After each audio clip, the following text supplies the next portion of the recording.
The attack on London, the 2005 by 4 young British Muslims, 3 of whom grew up in Leeds, second generation Muslims growing up in Leeds, was an absolutely massive trauma, certainly for the city, but also obviously for the whole nation, and to some extent for the whole of Europe. In Leeds, there were 2 immediate responses from ordinary people within a very short space of time. Christians and Muslims and all their secular supporters had assembled to hold a procession through that area, which was called a Peace and Unity procession. Something similar took place in Hyde Park, where the flat where they had been making bombs was discovered. Leeds has been a multicultural city for a long time. Some of the Muslim population have been citizens of Leeds for 30 or 40 years. When I first started working on the Leeds Housing Partnership, I think there were 8 or 9 major languages spoken in Leeds. Now I think it's something like 30 to 40.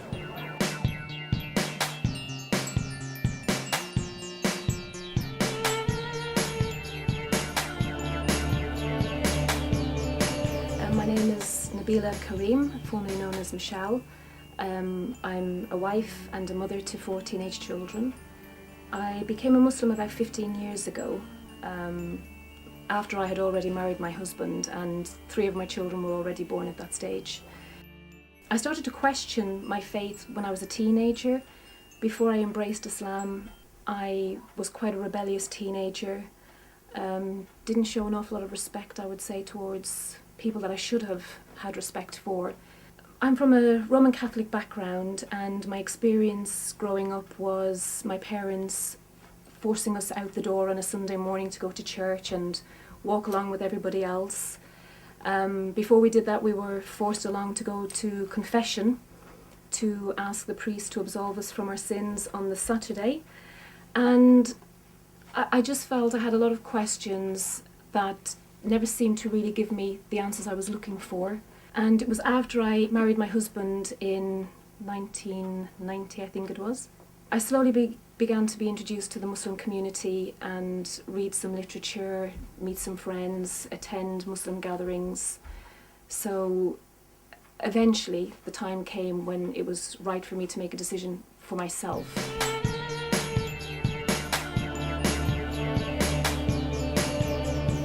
My name is David Talbot. I am 58 years of age. I'm married. I have 4 children. I'm living in Leeds, and I've been, for the last 10 years, I've been helping people who are interested in Islam, helping them with other friends, just to get adjusted to the religion and to meet the people and give them a chance to settle down. I embraced Islam about 30 years ago. I think the beauty of Islam for me was when I was told over and over again by the Muslims that I had met at the time that becoming a Muslim is like a rebirth. It's like a new life. You have a clean slate. Anything that you have regrets from, things that you did before, are wiped clean. You're almost like born as a baby all over again with purity, and you're starting afresh. And to me, that was a very inviting invitation, because I'd made mistakes, I'd done things that I wasn't proud of, and the information on Islam that we get is a negative face of Islam. I think it's very much to do with misconceptions and stereotyping, probably from certain sects of the media. There is a culture gap, and we, being English but Muslim, we try to bridge that gap. And therefore we can say, oh, the religion is not about the clothes you wear. Some people think we have to change all our clothes. We find that, well, actually that's not what Islam requires. In fact, when I did embrace Islam, my own father was very, very concerned initially. He didn't accept the fact that I had become a Muslim. He was very embarrassed and ashamed to be with me when I wore my scarf. In fact, there was a 2-year period where we didn't really communicate, and that all stemmed from his fear of Islam. He had this preconceived idea that a Muslim woman, I would now be treated as a second-class citizen, I wouldn't be allowed to drive my car, I'd be stuck at home, I wouldn't be able to get a job or be independent. And I suppose as time went on and he began to realise, well, actually my daughter has gone back to university. After I had my fourth child, my husband fully supported me to go back to university and study for 4 years and gain a degree in education to qualify as a teacher. And I think he started to realise, well, my daughter she's the only one in our family who has a degree. She's working, she's independent, she drives her car, she doesn't need permission from her husband to go out to work or to do anything.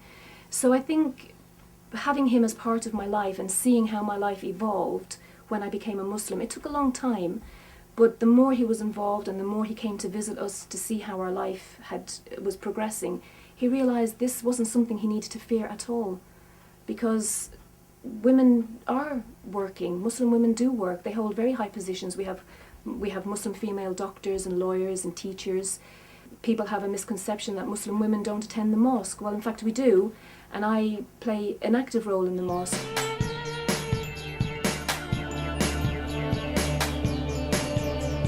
Leeds New Muslim, the actual organisation started to form about 10 years ago. So we started very small, just met in homes, like we used to meet in this house as well at one time. We'd have, like we have today, we have coffee and cake, and we'd talk a little bit about Islam. But slowly the numbers grew. Once we started advertising on the internet, that made a big difference. When we had a website, we were surprised the number of people actually were looking for advice. So we just had questions about Islam. And maybe the surprising fact was that 2/3 who started to ask were women.